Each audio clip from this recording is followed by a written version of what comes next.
चलो बेटा अपनी इंट्रोडक्शन स्टार्ट कर दिया।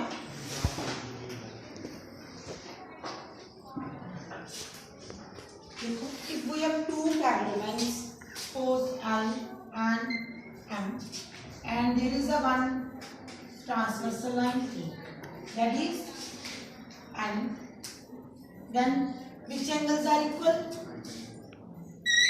Angle 1 equals to angle 2 because of corresponding angles, and angle 1 equals to because of vertical opposite angles. Angle 3 equals to angle 2 because of alternate angles. Angle 1 equals to angle 4 because of alternate exterior angles. है तो alternate ही ना, but कौन से हैं? Exterior. 2 and 3 are alternate interior angles. Okay? Yes. And 3 plus 5 equals to because of co-interior angles, है ना? Which lies in two parallel sides. Because L and M are parallel sides, then angle 3 plus 5 equals to 1. Is it clear? Yes. Exercise 6.2, question number 1.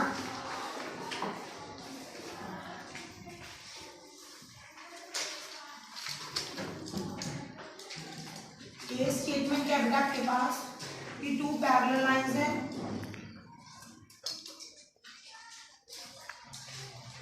Point A B C and there is a transversal line. आपको ये वाला angle कितना given है? 50 sin x and y that is equals to 130. देखो statement क्या है? Find x and y then show that AB parallels to CD. हमने क्या प्रूफ करना है? AB parallels to CD. अगर AB parallel CD हमारे पास गिवन होता है देन हम अल्टरनेट एंगल है ना, वर्टिकल अपोजिट एंगल सारी प्रॉपर्टी यूज कर सकते हैं.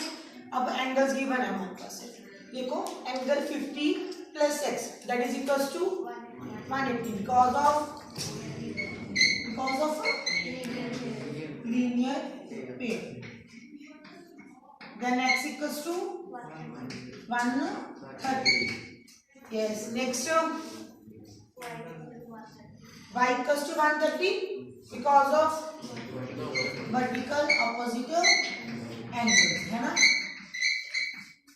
क्लियर है? तो x और y फाइंड हो गया. अब हमारे पास x की वैल्यू कितनी आई है? 130. y की means x equals to y आ गया, दोनों की वैल्यू सेम आ गई. इट मीन्स ये दोनों एंगल्स इक्वल हो गए. ये कौन से एंगल्स हैं? alternate angles. It means x equals to y. These are the alternate angles. If alternate angles are equal then lines are parallel. मतलब कन्वर्स अप्लाई हो गया. ठीक है? अगर alternate angles इक्वल होते हैं, लाइंस पैरेलल होती हैं, तो एंगल्स इक्वल होते हैं. अब एंगल्स इक्वल आ गए देन लाइंस क्या होगी? Parallel. It means these are alternate angles.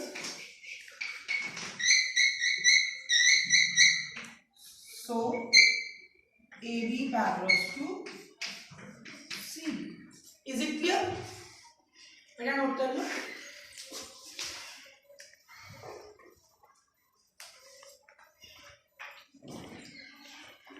इसके बाद में क्वेश्चन नंबर 3 करते हैं. ठीक है? On page number 104. Okay.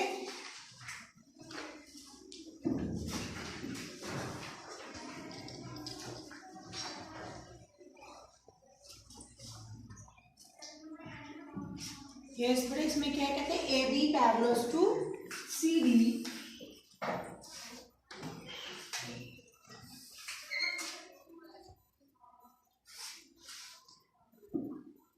AB parallels to CD and EF perpendicular to CD. It means ये एंगल कितने डिग्री के है? 90 डिग्री. एंड G पॉइंट यहाँ पे GED मीन्स ये वाला. ठीक है? दैट इज इक्वल्स टू 126, ठीक है। अब आपने क्या फाइंड करना है, AGE मीन्स ये वाला angle, GEF this one and sorry GEF, यहाँ पे E है यहाँ पे F, मतलब only this one and FGE, ठीक है। 3 एंगल फाइंड करेंगे। सबसे पहले तो हम AGE फाइंड कर लेते हैं, है ना बेटा। AGE एंगल किसके इक्वल है, AGE ये वाला एंगल किस एंगल के इक्वल है, ये वाला एंगल के मीन्स GED के, because of alternate interior angle,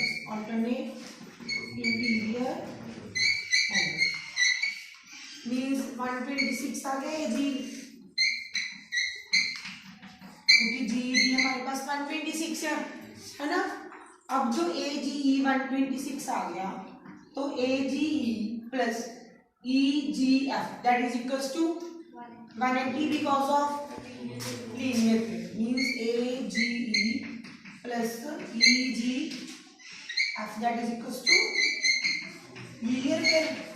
अब AGE की वैल्यू कितनी है 126, दैट मींस EGE कितना आ गया आपके पास, EGF कितना आ गया बेटा 180 minus 126 that is equals to कितना आएगा बेटा 54, ठीक है। उसके बाद कौन सा रह गया, ये वाला है ना। अब GED पूरा हमारे पास कितने हैं 126, GED को मैं GEF प्लस FED लिख सकती हूँ, है ना। GED को मैं GEF प्लस FED, है ना 126 है, तो 126 की को रखूंगी। जो FED है वो कितना है 90 डिग्री, बिकॉज ऑफ हमारे पास परपेंडिकुलर गिवन था। Then GEF equals to 126 minus 90 that is equals to 36। इस एंगल को बेटा आप ऐसे भी फाइंड कर सकते हो, देखो ये आपके पास कितना आ गया 54 और ये कितने 90, देन ये क्या बन रही है ट्रायंगल, देन ट्रायंगल प्रॉपर्टी क्या होती है 180, तो थर्ड एंगल फिर भी आपका क्या आएगा सेम ही है। नंबर 4 कहते हैं PQ पैरेलल टू ST, आपके पास गिवन है कि PQ किसके पैरेलल है ST के पैरेलल, ठीक है। And PQR that is equals to 110 and RST that is equals to 130. Find QRS means ये वाला एंगल आपने क्या करना है फाइंड करना है, क्लियर है। देखो वैसे इन्होंने तो हिंट भी लिखे गए, हम अपनी मर्जी से लाइंस ड्रॉ कर सकते हैं, बट इसमें लाइंस ड्रॉ करने के 3 मेथड्स हैं। देखो इसको ऐसे भी एक्सटेंड कर सकते हो और ऐसे भी, ठीक है। मैं सभी मेथड से आपको बता देती हूँ, ठीक है। हम एक मेथड फॉलो करेंगे। देखो बेटा अगर ये एंगल 130 है तो ये दोनों एंगल्स कौन से हो गए कोइंटीनियर एंगल, तो ये एंगल कितने का आ जाएगा 50। अगर ये 50 है तो ये कितने का आएगा वर्टिकल अपोजिट एंगल्स, इधर से ये 110 है तो ये कितना आएगा 70, और ये क्या बन रही है ट्रायंगल। इस तरीके से निकल जाएगा एंगल, या फिर आप इसको ऐसे भी कर सकते हो। अब इसका सेकंड मेथड, अगर ये 130 है तो ये कितना आएगा 50, अगर ये 110 है तो ये कितना आएगा, तो ये कितना आएगा, फिर भी ये एंगल निकल जाएगा, ठीक है। ये second method. And third is जो हम लगा रहे हैं, अगर ये 130 है बेटा तो ये कितना आएगा